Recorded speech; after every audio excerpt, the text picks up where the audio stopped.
Mga kababayan, ang pambansang awit ng Pilipinas.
Growing up already, and it's a lot of hard work. I'm so happy right now that the national team right now in the Philippines are in a good level of football. You could do that, and you can show whatever you have in you have talents in football. So I'm always encourage them to play. Season 1, Episode 3 ng Azkals Philippines Grassroots. Yan natin yung draw ng Pilipinas Division 5 Cup. Second round draw today. Draw. Ito sa Division 5 lang ito na cup. So, 20 teams. Draw next, Quezon City. Tayo kagad na ako na draw. Quezon City laban sa Tacloban. Tagum City or Albay City versus Bataan City or Muntinlupa. Pasay City versus Tagupan City. Capiz City versus Malabon or Catanduanes FC. Dasmariñas FC versus Caloocan. Coronadal versus Benguet. Marinduque versus Kalinga. Nueva Vizcaya versus Butuan City or Sarangani FC. So, home draw tayo na. Ayan. Naman tayo sa Masters FA Cup naman tayo, second round din.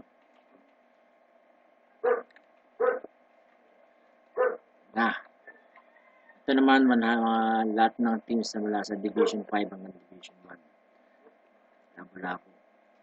Yung kanina, Division 5 lang yun na cup. Batangas FC versus Butuan FC. Ligan FC versus Laguna. Naga versus Samar. Pasig. versus Quezon City. So, ang mga kalaban natin dito sa FA Cup ay Pasig ng Division 2. Yan, Division 2, mataas yan. Tayo, Division 5 lang. So, draw natin yung all teams. Linga versus Tacloban, Sultan Kudarat, laban sa Agusan or Valenzuela. Sarangani, laban sa Quirino, Tawi-Tawi, Compostela, Bohol versus Mandaue, Cabanatuan versus Catanduanes, San Juan, or Bataan versus Palawan, Lanao versus Coronadal, Bulacan versus Calamba, or Moc City versus Cubao or Mindoro, Basilan versus Leyte, Zambales versus Siquijor. Yan ang aeroplano. Aeroplano. Antique versus Biliran, Cebu versus Davao or Dinagat, Olongapo versus Parañaque, Apayao versus Aklan, Pangasinan, Negros or Benguet versus Tarlac or General Santos, Legazpi versus Caloocan, Ilocos versus Mandaue, Zamboanga laban sa Bacolod or Antipolo, Rizal versus Puerto Princesa, Baguio versus Taguig or Pampanga, Makati versus Camarines, Camiguin versus Cavite, Tagbilaran versus La Union, Cotabato versus Bukidnon FC, Nueva Ecija versus Iloilo or Romblon, Batanes versus Marikina, Cagayan versus Metro Manila. So yun, kahapon may nagtatanong ng Cotabato City. Ito yan. Nasa Division 3 ang Cotabato FC. Yan. Tignan natin yung Division 3. Sa Division 3 ito, Apayao, Baguio, Basilan, Zamboanga, Puerto Princesa, Tarlac, Camiguin, Cotabato, number 8. 1 win and 1 loss na. Galuyong, Quirino, Tagbilaran, Cabanatuan, Antipolo, Biliran, Bohol, Guimaras, Iligan, Surigao, Ormoc, at Samar. So ito yung Cotabato. Yan ang uniform nila. Ang head coach ng Cotabato, Gianluca Zambrota. Nag-coach sa Jiangsu. Yan sa Cotabato. Italian.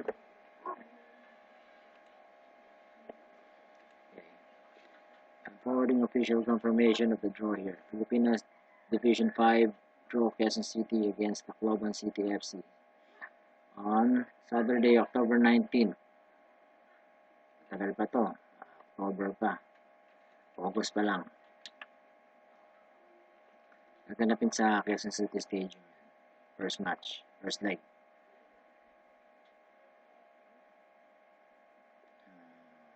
Ito naman ha.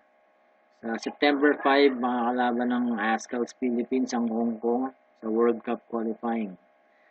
Tapos sa September 10, South Korea naman sa World Cup qualifying pa rin. Tapos October 10, Qatar. Yan ang laban ng Pilipinas, Philippine Azkals schedule. Quezon City FC to play Pasig City FC in Filipinas Masters FA Cup.Who. Pasig home draw have been drawn as the home team in the match for the first match of the series will be played at Pasig City Stadium.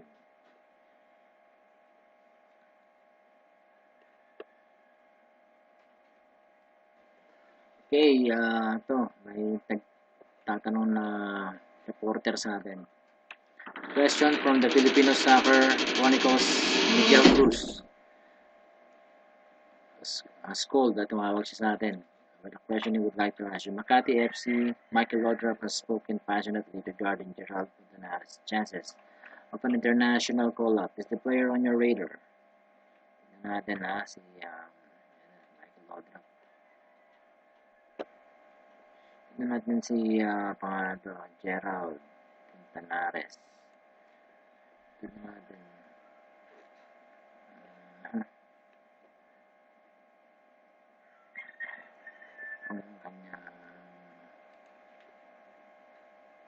Makati, 4 appearances, 2 goals, 1 assist, 1 player of the match.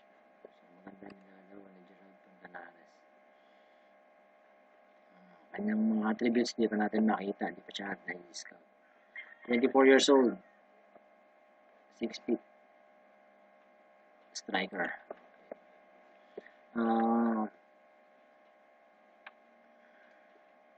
He's one of many players I've been taking a longer look at, with a view to seeing what they have to offer. Okay, Quezon City FC take on Malabon City FC. Malabon City FC are slight underdogs in what should prove a tightly contested affair against Quezon City FC, according to the Filipino Soccer Review. So Malabon ay 7th place sa Division 5, Quezon City 3rd place. Team news. Malabon FC will be without John Plaza, who is suspended. Quezon City FC have no real selection problems going to the game. Attend tayo ng press conference. Pre-match press conference. Nathaniel Vincula, Filipino Soccer Review. Gerald Canlas is reportedly looking forward to going up against one of his former players in Mari Pamaren. Do you have any thoughts on that? My focus is solely on what we're going to do, not anything else outside of that. Last time out against the Dagupan City, your side played very well. We must be hoping the side gets that good play into the next game. It gives us confidence. The whole side wants to keep this string of performances going. The transfer window slams shut in just a few days. Are you still looking to do business in that time? There will be no business of any kind. Okay, Division 5 games today. Benguet versus Pasay. 2-1 versus Muntinlupa, Caloocan, laban sa Albay, Capiz, laban sa Nueva Vizcaya, Dagupan, laban sa Tacloban, Kalinga, laban sa Bataan, Malabon, at Quezon City. So, Malabon, hometown ng Malabon. Marinduque, laban sa Dasmariñas, Sarangani, laban sa Coronadal, Tagum versus Catanduanes. Match preview. Green ng Quezon City. Orange naman ng Malabon. 3 o'clock kickoff at Malabon City Stadium. Yan, commercial yun. Referee Ariel Montana. Team selection.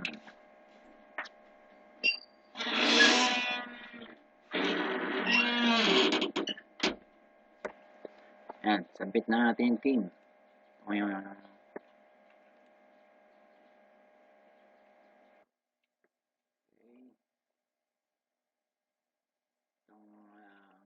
Tactics ng Malabon. Tayo naman 4-4-2. Weather wet, 62° Fahrenheit. Dressing room.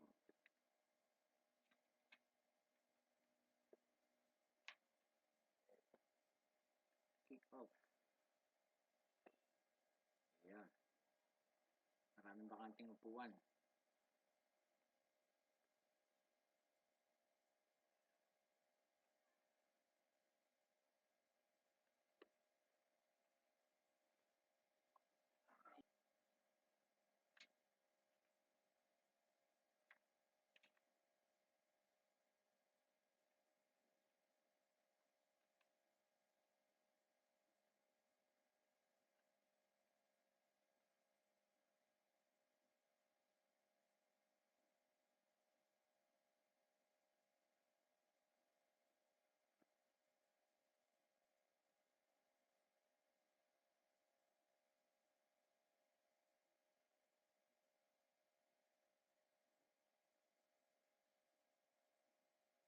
What a goal by Santos!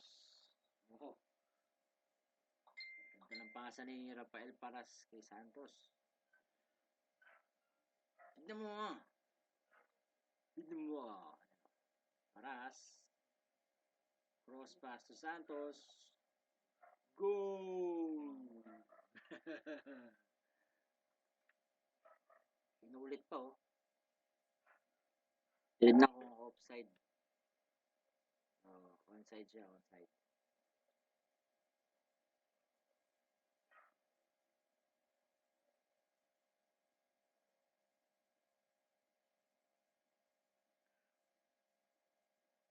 Manlio. So, Santos, fourth goal ng sa season.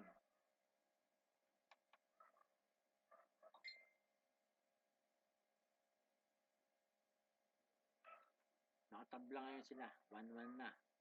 Score din ng Malabon FC kay Porteria. Third goal of the season, assist by Patrick Marquez. Ring.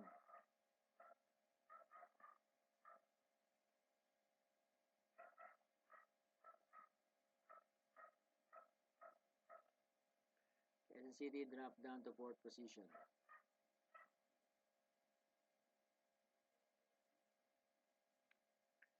Kenneth Cruz. Long pass to Santos. Santos. Penalty. Penalty. Hahaha. Penalty. Nice call, rep. Boom. Santos again. Second goal of the game. What? Santos. What?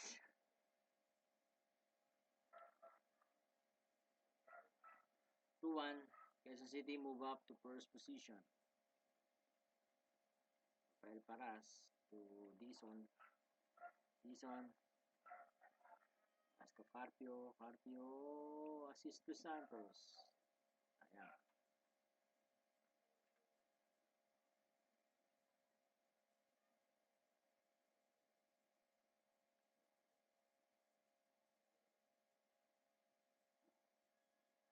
Santos.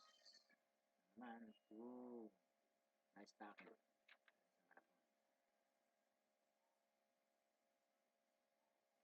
Lead pass to Porteria.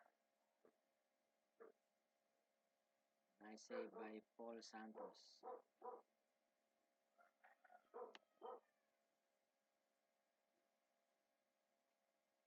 Carpio. Lead pass to Santos. Santos slight injury. Sayang. May slight injury si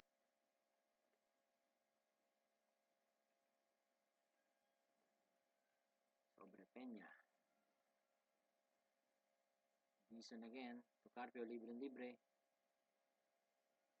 Alright, 3-1. Carpio scores the goal. What?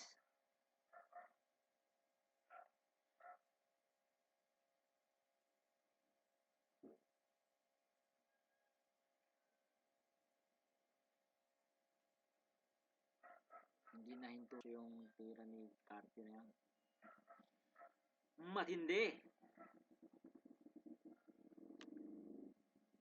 Ano ito yung nagtira-tira? Parang ito yung guloy na. Ay, may sinipil na ako. You blew your cover. Sabi. You blew your cover. Mission failed. Meneses. Carpio again.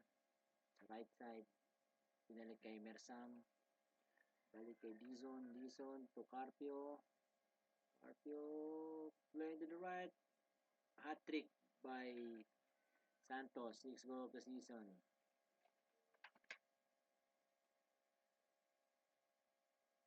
Galing. 4-1 na. Ang tindi. Boom! So, hat-trick na si Santos. Pwede natin siyang saban sa halftime dahil kasi Rafael Paras is looking exhausted. Caloocan versus Albay. 1 sa Caloocan, 2 sa Albay. Right, so halftime break. Match stats review. 12 shots sa Quezon City, 3 shots lang allowed ang sa Malabon. Shots on target for Quezon City, 3 sa... So, yung tatlong 3 shots ng Malabon ay lahat on target. Sa foul naman, 1 lang na sa Quezon City, 8 sa Malabon. Possession, ito. Possession battle, 63% sa Quezon City. So, start second half.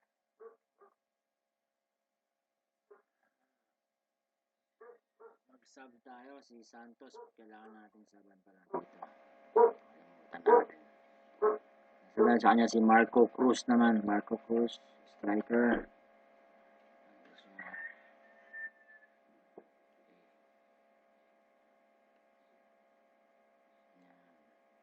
Saka si Paras. Paras naman ay pagod na. Defender right. Dito siya kay pagod dito eh. Ito na lang si Junior Pejedero. 100%.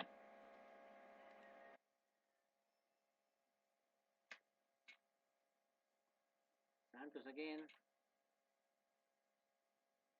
Nice save. Brilliant save by Capasio. Quezon City FC dropped down to second position.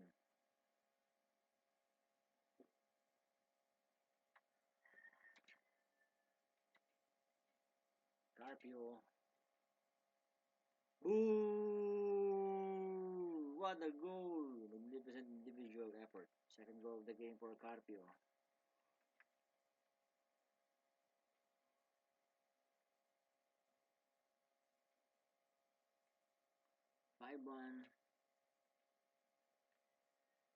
Boom! The right corner of the net.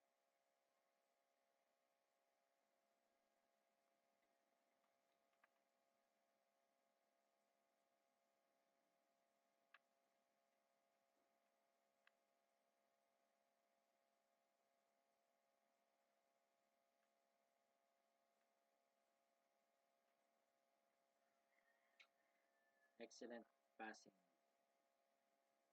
Mike. Quezon City.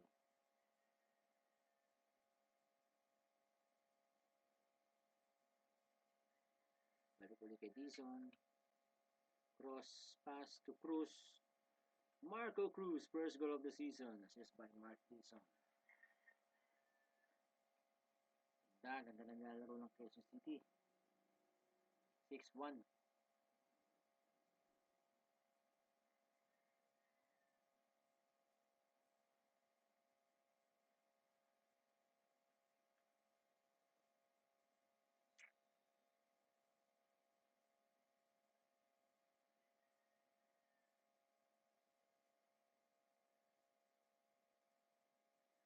So, ang attendance natin, 11,169. Tapos yung fans ng Quezon City na dumayo, 5,983. Carpio, what a technique. Great goal. Hat-trick na rin si Carpio rito. 3 goals.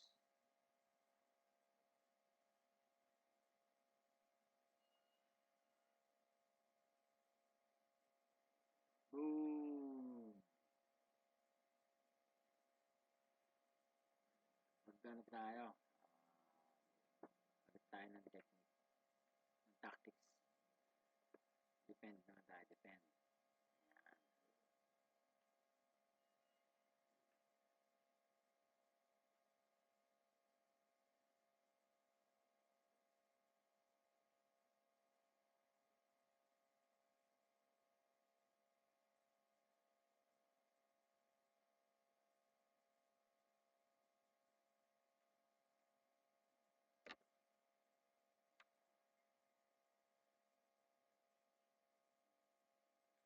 Bagong news, Tagum 2-0 laban sa Catanduanes.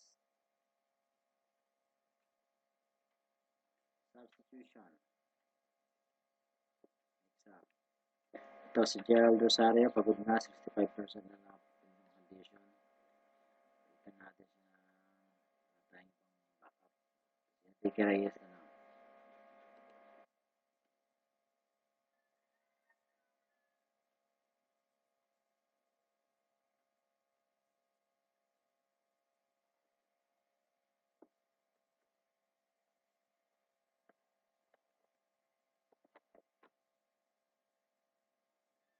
Two minutes added time.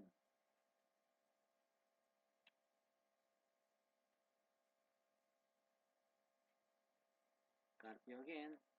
Woo! Fourth goal of the game. 9th goal of the season para kay Jaime Carpio. Really up his game since halftime.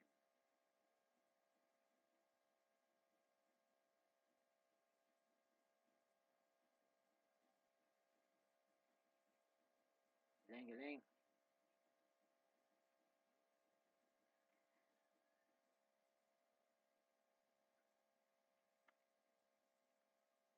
So, 8-1. Murder ng Quezon City ang Malabon.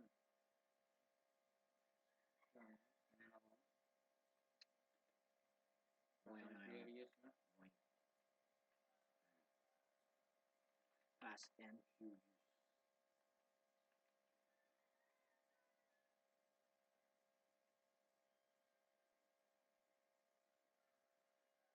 Tapos oras, ang mga player, yun, natapos na rin ang laro.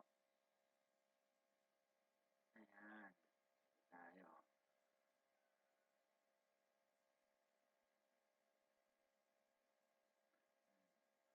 Miguel Cruz, Filipino Soccer Chronicle. I was predicting a win for Quezon City FC before the match.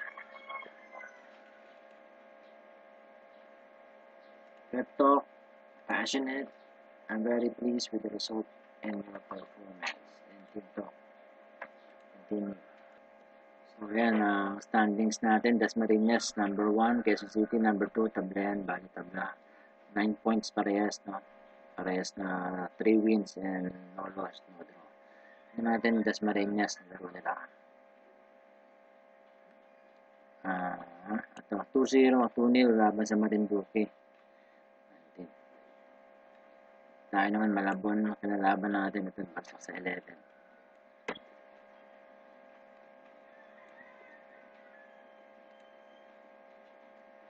Go Glut for Quezon City FC and Pilipinas Warmhouse Demolition.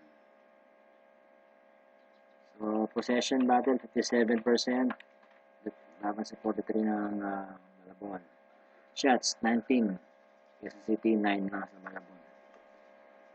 Ang player of the match natin si Jaime Carpio, 9.9 match rating, 4 goals. Michael Santos injured.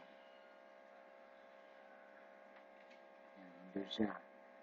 Ang player of the match, 6 goals, 2 assists, 3 appearances. Ang kanyang stats. 5 to 8 days injured getting tackled. Classic Carpio Stellar for Quezon City FC. Praise natin siya. Puli natin si Carpio para ganahan. We were superb in front of the goal last time at keep it up. Okay, so ang next game natin yan ay next game laban sa Kalinga. Kalinga City FC. Division 5 sa September 3. August 27 yan. Next week yan. And then September 5. World Cup qualifying sa Azkals naman to. So, yan po tatapos ang Season 1, Episode 3. Azkals Philippines Grassroots.